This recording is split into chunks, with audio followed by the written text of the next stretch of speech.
Hello everyone, welcome back to my channel. ನಾನು ನಿಮ್ಮ ಪ್ರೀತಿಯ ಚೈತ್ರ ಈಗ ಮಾತಾಡ್ತಾ ಇರೋದು ಡೇ 2ನ ವಿಡಿಯೋಗೆ ಸುಸ್ವಾಗತ. ಇವತ್ತಿನ ವಿಡಿಯೋದಲ್ಲಿ ನೋಡ್ತಾ ಇದ್ದೇವೆ ಕೆಸೆಟ್ ಎಕ್ಸಾಮ್ನ ಬಗ್ಗೆ. ಕೆಸೆಟ್ ಅಂತ ಹೇಳಿದರೆ ಕರ್ನಾಟಕ ಸ್ಟೇಟ್ ಎಲಿಜಿಬಿಲಿಟಿ ಟೆಸ್ಟ್ ಅಂತ ಹೇಳಿ. ಸೊ ಇದು NET ಎಕ್ಸಾಮ್ ಥರಾನೇ, ಬಟ್ ಕರ್ನಾಟಕ ಸ್ಟೇಟ್ನ ಒಂದು ಕಾಲೇಜಸ್ಗಾಗಿರ್ಬಹುದು, ಯೂನಿವರ್ಸಿಟಿಗಾಗಿರ್ಬಹುದು, ನಾವು ಲೆಕ್ಚರರ್ ಆಗಬೇಕು ಅಂತ ಹೇಳಿದರೆ ಈ ಎಕ್ಸಾಮ್ ಬರೆದು ಪಾಸ್ ಆಗಿ ಪರ್ಮನೆಂಟ್ ಲೆಕ್ಚರರ್ ಆಗಬಹುದು. ಇದು ಯಾಕೆ ಇಂಪಾರ್ಟೆಂಟ್ ಹೇಳಿದರೆ, ನಾವು ಕಾಲೇಜಿನಲ್ಲಿ ಲೆಕ್ಚರರ್ಸ್ ಆಗಬೇಕು ಅಂತ ಹೇಳಿದರೆ ಅಥವಾ ಅಸಿಸ್ಟೆಂಟ್ ಪ್ರೊಫೆಸರ್ ಆಗಬೇಕಂತ ಹೇಳಿದರೆ, ಅದು ಕರ್ನಾಟಕದಲ್ಲಿ ಆಗಬೇಕು ಅಂತ ಹೇಳಿದರೆ ಈ ಕೆಸೆಟ್ ಎಕ್ಸಾಮ್ ತುಂಬಾ ಯೂಸ್ಫುಲ್ ಆಗಿರ್ತದೆ ಅಂತಲೇ ಹೇಳ್ಬೋದು. ಇದು ಕಂಪಲ್ಸರಿ ಆಗಿರ್ತದೆ. ನೀವು ಪರ್ಮನೆಂಟ್ ಲೆಕ್ಚರರ್ ಟೀಚರ್ ಆಗಬೇಕು ಅಂತ ಹೇಳಿ ಇದ್ದರೆ ನೀವು ಕೆಸೆಟ್ ಎಕ್ಸಾಮನ್ನು ಬರೀಬೇಕಾಗ್ತದೆ. ಇನ್ನು ಇದಕ್ಕೆ ಯಾವುದೆಲ್ಲ ಎಲಿಜಿಬಿಲಿಟಿ ಮುಖ್ಯ ಅಂತ ಹೇಳಿದರೆ, ಮಾಸ್ಟರ್ಸ್ ಡಿಗ್ರಿ ಆಗಿರಬಹುದು, ಯಾವುದರಲ್ಲೂ ಆಗಿರ್ಬೋದು, MCom, ME, MSc etcetera. And minimum 55% mark general ಅವರಿಗೆ ಇರಬೇಕು, 50% SC ST OBC PWD ಅವರಿಗೆ ಇರಬೇಕಾಗ್ತದೆ. ದೆನ್ ಇದನ್ನು ಫೈನಲ್ ಇಯರ್ PG ಸ್ಟೂಡೆಂಟ್ ಕೂಡ ಅಪ್ಲೈ ಮಾಡಬಹುದು. ಈ ಒಂದು ವರ್ಷದಿಂದ ಸೆಕೆಂಡ್ ಸೆಮ್ನವರು ಕೂಡ ಅಪ್ಲೈ ಮಾಡಬಹುದು ಎಂಬ ಮಾಹಿತಿ ಸಿಕ್ಕಿದೆ.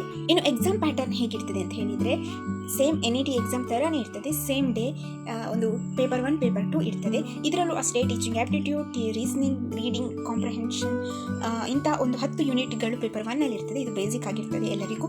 ಸೊ 50 ಕ್ವಶನ್ಸ್ ಇರ್ತದೆ 100 ಮಾರ್ಕ್ಸಿಗೆ. ಆ್ಯಂಡ್ ಪೇಪರ್ 2ನಲ್ಲಿ ಸಬ್ಜೆಕ್ಟ್ ರಿಲೇಟೆಡ್ ಒಂದು ಕ್ವಶನ್ಸನ್ನು ಕೇಳ್ತಾರೆ. ಲೈಕ್ ನೀವು ಕಾಮರ್ಸ್ ಬ್ಯಾಕ್ಗ್ರೌಂಡಿನವರು ಆಗಿದ್ದರೆ ಕಾಮರ್ಸ್ ರಿಲೇಟೆಡ್ ಕ್ವಶನ್ಸ್ ಇರ್ತದೆ.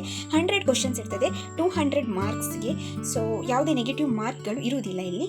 ಈ ಕೆಸೆಟ್ ಎಕ್ಸಾಮನ್ನು ಯಾವಾಗ ಮಾಡ್ತಾರೆ ಅಂತ ಹೇಳಿದರೆ, ವರ್ಷದಲ್ಲಿ 1 ಸರಿ ಮಾಡ್ತಾರೆ. ಇದನ್ನು ಆನ್ಲೈನಲ್ಲಿ ಅರ್ಜಿ ಸಲ್ಲಿಸಬೇಕಾಗ್ತದೆ. NET ಎಕ್ಸಾಮ್ ತರಹನೇ ಅಫಿಷಿಯಲ್ ವೆಬ್ಸೈಟ್ನ ಲಿಂಕ್ ಕೂಡ ಕೊಟ್ಟಿದ್ದೇನೆ, ನೋಡ್ಕೊಳ್ಳಿ.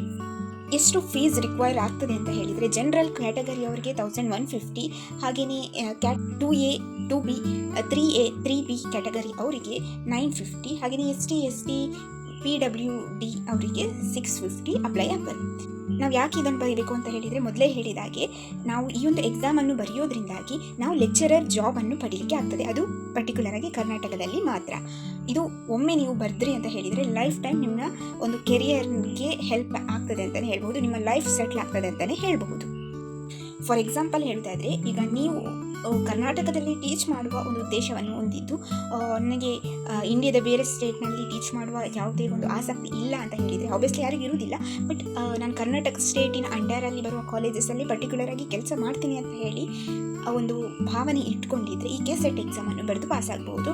ಸೊ ಒಮ್ಮೆ ನೀವು ಈ ರೀತಿಯ ಒಂದು ಎಕ್ಸಾಮ್ಸ್ಗಳನ್ನು ಪಾಸ್ ಆಗೋದ್ರಿಂದಾಗಿ ನಿಮ್ಮ ಲೈಫ್ ಸೆಟ್ಲ್ ಆಗ್ತದೆ ಅಂತಲೇ ಹೇಳಬಹುದು. And finally thank you for watching. Next ವಿಡಿಯೋದಲ್ಲಿ ಹೊಸ ಟಾಪಿಕ್ನೊಂದಿಗೆ ನಿಮ್ಮ ಮುಂದೆ ಹಾಜರಾಗ್ತೀನಿ. Thank you.